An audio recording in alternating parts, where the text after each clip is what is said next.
Samsung's flagship phone for 2023 is finally here. This is the Galaxy S23 Ultra. So what does Samsung have in store for us this time around? Let's unbox and find out in today's video.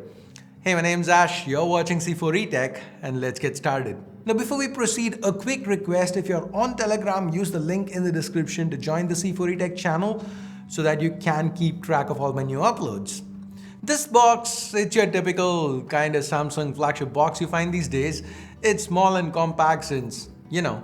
Now once we open it, to the top we have an insert that houses three things: the SIM ejector tool, your regular leaflets, and a USB Type-C to Type-C cable.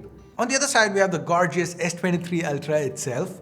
Let me get that, remove the protective cover, and Samsung's always had protective stickers to the sides too. And that's pretty much everything in the box these days. Yeah, it sucks, but it is what it is. Now, the first thing you notice when you pick the S23 Ultra up is how different it feels in hand compared to the S22 Ultra. Now, some of you know that recently I took a month-long break, and for the vast majority of that time, I ended up using the S22 Ultra as my primary. I mean, if you guys want to see a video on how the S22 Ultra fares in 2023, if it's something that's still worth considering, let me know in the comments. I'll try to do an updated review of sorts. Anyways, I digress. What I meant to say is I just spent a lot of time with the S22 Ultra, and initially just looking at the renders and whatnot made me feel like this phone, the S23 Ultra, it's just Samsung pulling an Apple, updating some key specs with the same overall form factor. And while that might still be true to an extent, the S23 Ultra, it does indeed feel quite different in hand. The sides are sharper, so the phone feels more boxy in hand. It's not the sharp Moto kind of boxiness either. The edges, they don't dig into your palm or anything. It just feels different coming from the S22 Ultra. From an accessories perspective, this change and the fact that the thickness has increased by 0.2 millimeters, they don't really matter. But the camera array, that does. Now, while they might look identical, the cameras on the S23 Ultra are bigger. So the cutout changes, that affects compatibility with last generation cases. That said, the button and port placements have largely been left untouched. We've got the power and volume keys to the right. You do get what seems to be an extra microphone to the bottom. And the one up top has been moved slightly, but like I said, the placements, they mostly remain unchanged. As for the colors, now this is the cream. Also widely available would be Phantom Black, Green, and Lavender. Samsung does offer a few exclusive color options from their stores. Like for example, here in the UAE, Sky Blue, Lime, and Red are exclusive to the Samsung online store. Now another highlight of the S23 Ultra is what's under the hood. This year, Samsung's gone exclusively Qualcomm. I'm sure a lot of people are going to appreciate that given the amount of hate the Exynos SKUs usually get. Samsung's even gotten something exclusive in return from Qualcomm. The flagship Snapdragon 8 Gen 2 on this phone, it's slightly tweaked from what you'd see on say a OnePlus 11 or a Xiaomi 13 Pro. They're calling this Snapdragon 8 Gen 2 for Galaxy. As you can see, the only difference is that slight clock speed bump on that Cortex X3 core. It gets a 5% boost on the S23 Ultra compared to the stock Snapdragon 8 Gen 2. Now that's not groundbreaking or anything, but with super expensive phones like this, I'm going to take every little bit extra I get. Now the display spec remains quite similar to last gen. It's a 6.8-inch dynamic AMOLED 2X screen with a Quad HD Plus resolution and a 120Hz refresh. The brightness peaks at 1750 nits. Now that might not sound as impressive as say Apple's 2000 nit claim, but believe me when I say this, especially in hotter countries like India and UAE, when you use the phone outdoors, as I've shown you guys in my Mix Fold 2 video, the peak brightness drops very quickly with Apple. Based on the limited time I've spent with the S23 Ultra or the long amounts of time I've spent with the S22 Ultra, this doesn't seem to be an issue with Samsung. Now what I find most interesting about this display is its curvature. It still curves at the edges. You're still going to notice reflections. If you hate curved screens, this is not going to change your mind.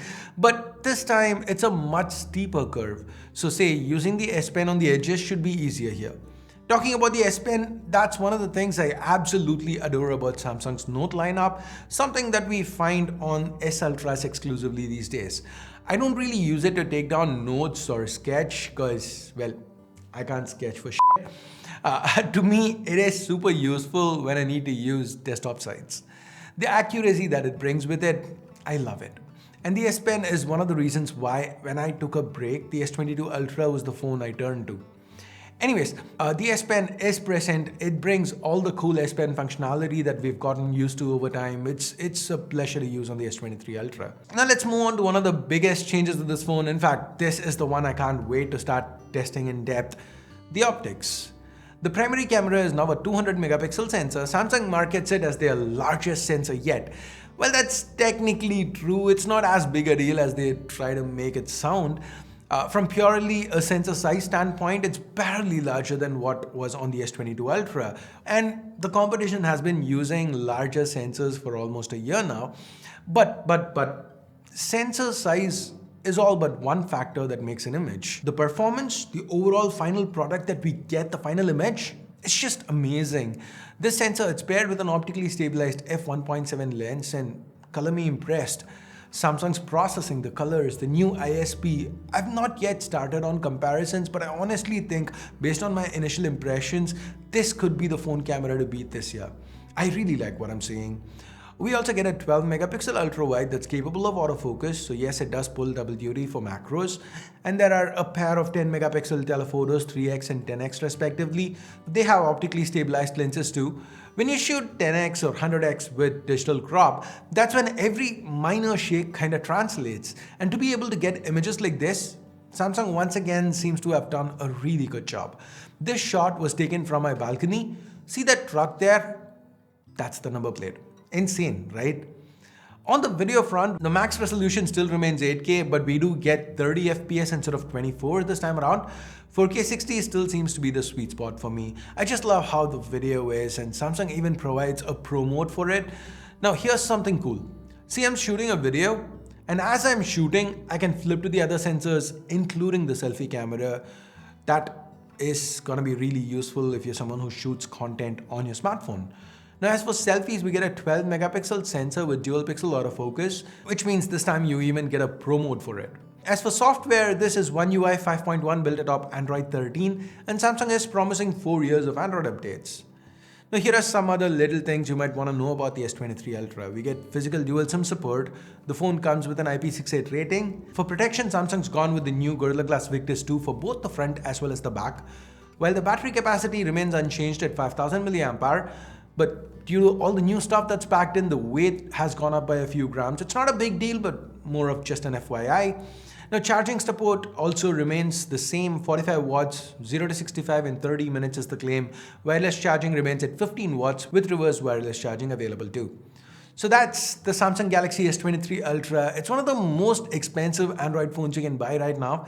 I leave the prices to different markets on screen. The price has gone up in most markets since the S22 Ultra. Samsung says this is because they just cut out the 8128 SKU and the base S23 Ultra costs about the same as the 256 gig S22 Ultra did. Now, while that's all well and good, it doesn't change the fact that this is an ultra expensive phone. You know what, I'll see myself out. At the same time, it's hard to ignore the fact that it also kind of feels like one of the best phones available at the moment. Now, I'm gonna go get started with my testing, and I'll have more to say in my full review later this month or early next month. Now, if you have anything in particular you want me to test, let me know in the comments below and I'll try to cover it in my review video. And I guess that's pretty much it for my quick little hands-on unboxing of the S23 Ultra. Thumbs up, thumbs down based on whatever you felt about it. Subscribe if you haven't yet, and if you're already subscribed, hit that bell icon so that you don't miss out on my future content. And thanks for your time. Thanks for watching. Until next time, my name's Ash. You've been watching C4E Tech, and I'm signing off for now. You guys have a great day. Bye-bye.